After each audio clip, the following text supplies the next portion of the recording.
Good morning students, you are most welcome in our online classes. It's your S.ST class and today we read about our history part lesson when, where and how. In this lesson we can read about the history of modern period. As you read in your last classes, in 6th class we read about Asian history, in 7th we read about medieval history and in 8th we read about modern history.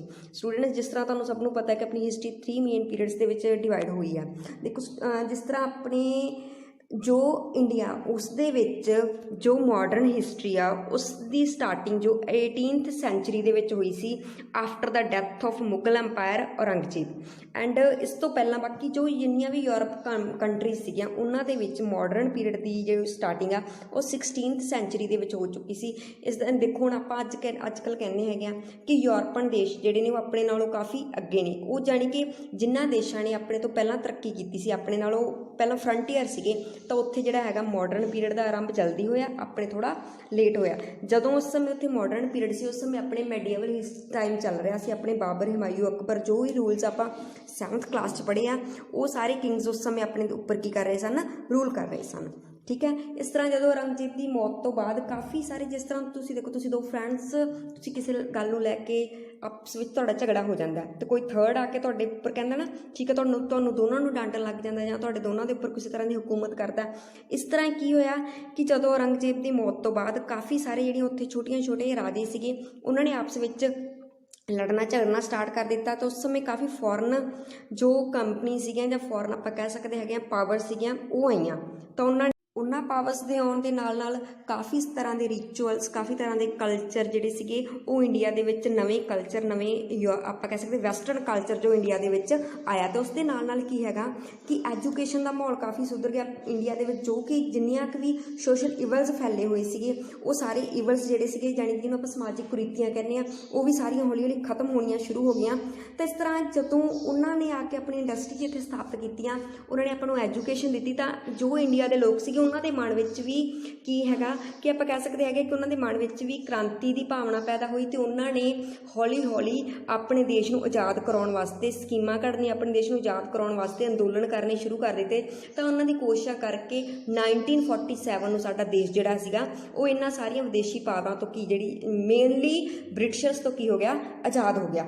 इस तरह आप कह सकते हैं कि modern period के नाल साडे देश दे विच काफ़ी तरह की जिहड़ी हैगी आ चेंजिस आईयां. ਅਤੇ ਇਸ ਦੇ ਨਾਲ ਹੀ ਆਪਾਂ ਇਹ ਹੈਗਾ ਕਿ ਉਸ ਸਮੇਂ ਦੇ ਵਿੱਚ ਕਾਫੀ ਸਾਰੇ ਜਿਹੜੇ ਹੈਗੇ ਸੀਗੇ ਨਵੀਆਂ ਟੈਕਨੀਕਸ, ਨਵੀਆਂ ਗੱਲਾਂ ਤੇ ਨਵੇਂ ਜਿਹੜੇ ਹੈਗੇ ਸੋਚ ਦੇ ਧਾਰਨੀ ਹੋ ਗਏ ਸੀਗੇ.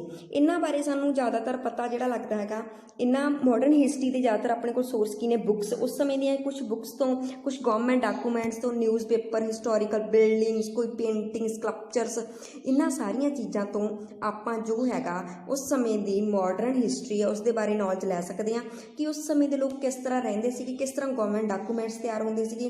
उन्हां लोकां ने साडे वास्ते जो ब्रिटिशर्स आए सी जां होर कोई यूरोपन पावरां सी उन्होंने साडे वास्ते किस तरह के लिटरेचर का प्रबंध कीता सी. सो आपां क्वेश्चनां वल वधदे. अपना पहला क्वेश्चन है in which 3 periods the historians have divided the Indian history. Indian history नूं किहड़े 3 मेन पीरियड्स दे विच डिवाइड किया गया.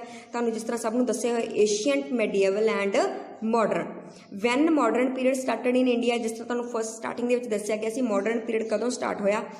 Modern period started in India in the 18th century after the death of Mughal empire Aurangzeb. Aurangzeb की मौत तो बाद 18वीं सदी दे विच जिहड़ा अपने मॉडर्न पीरियड स्टार्ट होया सी. अगे write down the name of the European power who came to India during the modern period. जो यूरोपन पावर्स आईयां सीगियां उन्हां दे नाम की सीगे? Portuguese, Dutch, French and Britishers. हुण देखो 3 मेन पार्ट्स हिस्टरी के हैगे ने एंड हिस्टरी जिहड़ी सीगी मॉडर्न हिस्टरी अपने इंडिया दे विच 18th सेंचुरी दे विच स्टार्ट हुई सी औरंगजेब की डैथ तो बाद. अते जिहड़ियां मेन पावर्स किहड़ियां सीगियां जिन्हां ने आके इंडिया दे विच रूल करना स्टार्ट किया मॉडर्न पीरियड के समय वो सीगियां Portuguese, Dutch, French and Britishers. इन्हां विच्चों ब्रिटिशर्स जिहड़ी पावर सीगी वो बहुत लंबे समय तक इंडिया उपर राज करती रही है. 1947 दे विच देश ने आज़ादी लई एंड आज़ादी तो पूरे 60 और 65 ईयर्स तक जिहड़ा हैगा अपने आप नूं स्थापित करन दे विच इंडिया नूं लग गई. और next question, when and by whom and independent state of Awadh was founded. Awadh जी इंडिपेंडेंट स्टेट है कदों फाउंड हुई सी? In 1734 AD Syed Khan made Awadh and independent state. 1734 ਨੂੰ ਜਿਹੜੀ ਹੈਗੀ ਆ ਅਵਧ ਨੂੰ ਇੰਡੀਪੈਂਡੈਂਟ ਸਟੇਟ ਘੋਸ਼ਿਤ ਕਰ ਦਿੱਤਾ ਗਿਆ ਸੀ। ਨੈਕਸਟ ਕੁਐਸਚਨ ਆ how books are as historical sources help us. Historical ਜਿਹੜੀ ਹੈਗੇ ਸੋਰਸ ਕਿਸ ਤਰ੍ਹਾਂ ਨੇ ਸਾਡੀਆਂ ਬੁੱਕਸ, ਇਤਿਹਾਸਿਕ ਸਰੋਤ ਕਿਸ ਤਰ੍ਹਾਂ ਨੇ। Through these books we get the knowledge about the progress made by men in the field of art, literature, science, history and music. By reading these books we can get the inspiration for more progress. इन्हां किताबां तो सानू ये knowledge मिलती है, इन्हां books तो सानू नॉलेज मिलती है कि आदमी ने art which, literature which, science which, history या म्यूजिक किसी भी फील्ड दे विच किन्नी प्रोग्रैस की है, पहलां किस तरह दे जो ये चीज़ां हुंदियां सी ते हुण किस तरह ने असीं उन्हां दा कंपैरिजन कर सकते हैं। ते इहदे नाल नाल सानू की हैगा, सानू नवीं प्रोग्रैस ज़्यादा अगे वधन वास्ते सानू इंस्पायरेशन मिलती है, सानू उस तो ਅਸੀਂ ਇੰਸਪਾਇਰ ਹੁੰਦੇ ਹੈਗੇ ਆ, ਸਾਨੂੰ ਪ੍ਰੇਰਨਾ ਮਿਲਦੀ ਆ ਕਿ ਅਸੀਂ ਕਿਸ ਤਰ੍ਹਾਂ ਇੰਨੀ ਪ੍ਰੋਗਰੈਸ ਕਰ ਸਕਦੇ, ਕਿਉਂਕਿ ਜਿਹੜੀ ਆਪਾਂ ਪੁਰਾਣਾ ਹਿਸਟਰੀ, ਪੁਰਾਣਾ ਇਤਿਹਾਸ ਪੜ੍ਹਦੇ ਹਾਂ ਉਸ ਤੋਂ ਪਤਾ ਲੱਗਦਾ ਹੈ ਕਿ ਉਸ ਸਮੇਂ ਦੇ ਲੋਕ ਕਿਸ ਤਰ੍ਹਾਂ ਰਹਿੰਦੇ ਸੀ ਤੇ ਹੁਣ ਅਸੀਂ ਕਿੰਨੀ ਜ਼ਿਆਦਾ ਪ੍ਰੋਗਰੈਸ ਕਰ ਲਈ ਹੈ। ਇਸ ਤਰ੍ਹਾਂ ਜਿਹੜੀਆਂ ਹਿਸਟਰੀ ਦੀਆਂ ਬੁੱਕਸ ਨੇ, ਹਿਸਟੋਰੀਕਲ ਬੁੱਕਸ ਨੇ, ਉਹ ਸਾਡੇ ਵਾਸਤੇ ਬਹੁਤ ਹੀ ਵਧੀਆ ਜਿਹੜਾ ਹੈਗਾ ਸਰੋਤ ਨੇ ਇੱਕ knowledge the. Our next question is write down in brief about the historical buildings। ਹੁਣ ਬੁੱਕਸ ਤੋਂ ਬਾਅਦ ਅੱਗੇ ਆਪਣੇ ਕੋਲ ਕੀ ਆ ਗਿਆ? historical buildings। historical buildings are also the main source of modern Indian history. We still these buildings around us even today. Through these historical buildings we get the information about different styles and techniques of Indian architecture in the recent past। Historical buildings ਵੀ ਸਾਡੇ ਵਾਸਤੇ ਕਾਫੀ ਮਹੱਤਵਪੂਰਨ ਜਾਣਕਾਰੀ ਦਾ ਸਾਧਨ ਨੇ, modern history ਬਾਰੇ ਸਾਨੂੰ ਦੱਸਦੀਆਂ ਨੇ। ਅੱਜ ਕੱਲ੍ਹ ਵੀ ਅਸੀਂ ਇਹਨਾਂ ਬਿਲਡਿੰਗਸ ਨੂੰ ਆਪਣੇ ਆਲੇ ਦੁਆਲੇ ਦੇਖ ਲੈਂਦੇ ਹਾਂ ਐਂਡ ਇਹਨਾਂ ਬਿਲਡਿੰਗਸ ਤੋਂ ਸਾਨੂੰ ਉਸ ਸਮੇਂ ਦੇ ਟੈਕਨੀਕ, ਉਸ ਸਮੇਂ ਦੇ ਸਟਾਈਲ ਬਾਰੇ ਨੌਲੇਜ ਮਿਲਦੀ ਹੈ ਕਿ ਉਸ ਸਮੇਂ ਦੇ ਇੰਡੀਆ ਦਾ ਆਰਕੀਟੈਕਚਰ ਕਿਸ ਤਰ੍ਹਾਂ ਦਾ ਸੀ, ਪੁਰਾਤਨ ਸਮੇਂ ਵਿੱਚ ਇੰਡੀਅਨ ਆਰਕੀਟੈਕਚਰ ਕਿਸ ਤਰ੍ਹਾਂ ਦਾ ਸੀ, ਲੋਕ ਕਿਸ ਤਰ੍ਹਾਂ ਸੋਚਦੇ ਸੀ ਅਤੇ ਕਿਸ ਤਰ੍ਹਾਂ ਉਹ ਇੱਕ ਬਿਲਡਿੰਗ ਨੂੰ ਬਣਾਉਣ ਦੇ ਵਿੱਚ ਕਾਮਯਾਬ ਹੁੰਦੇ ਸੀ, ਕਿਸ ਤਰ੍ਹਾਂ ਦਾ ਉਸ ਸਮੇਂ ਮਟੀਰੀਅਲ ਯੂਜ਼ ਹੁੰਦਾ ਸੀ, ਕਿਸ ਤਰ੍ਹਾਂ ਦੀ ਉਹਨਾਂ ਨੇ ਕਿਸੇ ਵੀ ਤਰ੍ਹਾਂ ਦੀ ਉਸਦੀ ਮੈਪ ਵਗੈਰਾ ਜੋ ਬਣਾਏ ਜਾਂਦੇ ਸੀਗੇ ਉਹ ਕਿਸ ਤਰ੍ਹਾਂ ਹੁੰਦੇ ਸੀਗੇ। ਹੁਣ ਤੁਹਾਨੂੰ ਨੈਕਸਟ ਇੱਕ ਪਿਕਚਰ ਦਿਖਾਵਾਂਗੇ, ਪਲੀਜ਼ ਤੁਸੀਂ ਸਾਰੇ ਬੱਚਿਆਂ ਨੇ ਆਇਡੈਂਟੀਫਾਈ ਕਰਕੇ ਦੱਸਣਾ ਗਾ ਕਿ ਇਹ ਪਿਕਚਰ ਕੀ ਹੈ, ਕਿੱਥੋਂ ਦੀ ਪਿਕਚਰ ਹੈ, ਕਿਹੜੀ ਪਿਕਚਰ ਹੈ ਐਂਡ ਕਦੋਂ ਬਣਾਈ ਗਈ ਸੀ ਐਂਡ ਇਸ ਦਾ ਨੇਮ ਕੀ ਹੈ ਐਂਡ ਇੰਪੋਰਟੈਂਸ।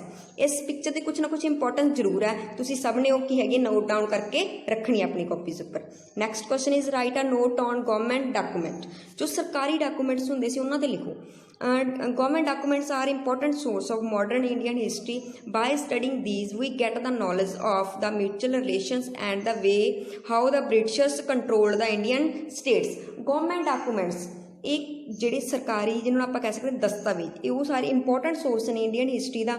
ਇਸ ਤੋਂ ਸਾਨੂੰ ਇਹ ਵੀ ਨੌਲੇਜ ਮਿਲਦੀ ਹੈ ਕਿ ਜਿਹੜੇ ਬ੍ਰਿਟਿਸ਼ਰ ਸੀਗੇ ਉਹਨਾਂ ਦੇ ਲੋਕਾਂ ਨਾਲ ਰਿਲੇਸ਼ਨ ਆਪਸੀ ਦੋਨਾਂ ਦੇ ਰਿਲੇਸ਼ਨ ਕਿਸ ਤਰ੍ਹਾਂ ਦੇ ਸੀਗੇ ਐਂਡ ਇਸ ਦੇ ਨਾਲ ਹੀ ਸਾਨੂੰ ਇਹ ਵੀ ਪਤਾ ਲੱਗਦਾ ਕਿ ਬ੍ਰਿਟਿਸ਼ਰਸ ਲੋਕ ਉਸ ਸਮੇਂ ਦੀ ਇੰਡੀਅਨ ਸਟੇਟਸ ਨੂੰ ਕਿਸ ਤਰ੍ਹਾਂ ਕੰਟਰੋਲ ਕਰਦੇ ਸਨ, ਕਿਉਂਕਿ ਉਹਨਾਂ ਦੇ ਡਾਕੂਮੈਂਟਸ ਤੋਂ, ਉਹਨਾਂ ਦੀ ਲੈਂਗੁਏਜ ਤੋਂ ਉੱਥੋਂ ਪਤਾ ਲੱਗਦਾ ਨਾ ਕਿ ਉਹ ਇਸ ਲੋਕਾਂ ਨਾਲ ਕਿਸ ਤਰ੍ਹਾਂ ਦਾ ਬਿਹੇਵ ਕਰਦੇ ਸਨ, ਕਿਸ ਤਰ੍ਹਾਂ ਉਹਨਾਂ ਨੂੰ ਬੁਲਾਉਂਦੇ ਸਨ ਜਾਂ ਕਿਸ ਤਰ੍ਹਾਂ ਦੇ ਉਹ ਉਹਨਾਂ ਵਾਸਤੇ ਪ੍ਰਸਤਾਵ ਪੇਸ਼ ਕਰਦੇ ਸਨ, ਜਿਨ੍ਹਾਂ ਤੋਂ ਆਪਾਂ ਨੂੰ ਇਹ ਕਲੀਅਰ ਹੁੰਦਾ ਕਿ ਉਹਨਾਂ ਦੇ ਇੰਡੀਅਨ ਸਟੇਟਸ ਨੂੰ ਕੰਟਰੋਲ ਕਰਨ ਦਾ ਵੇ ਕਿਸ ਤਰ੍ਹਾਂ ਦਾ ਸੀ ਐਂਡ ਉਹਨਾਂ ਨੂੰ ਉਹਨਾਂ ਲੋਕਾਂ ਨਾਲ ਉਹਨਾਂ ਦੇ ਰਿਲੇਸ਼ਨ किस तरह के सीगे।